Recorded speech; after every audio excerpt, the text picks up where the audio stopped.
Welcome to Mr. Pronunciation Guide, where we master the art of pronouncing some of the world's most commonly mispronounced words. From tricky terms to curious names, we have you covered. Today let us dive in and learn how to say Tsundoku is a Japanese word referring to the habit of buying books and letting them pile up without reading them. It's used to describe people who love collecting books but don't always get around to reading them.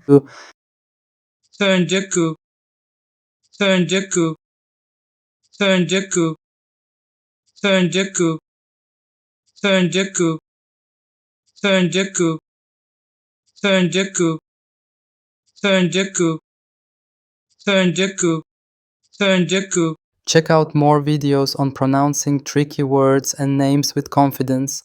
Avoid common mispronunciations with tips from this video. If you found it helpful, I would love your support. Thanks for watching and I will see you soon.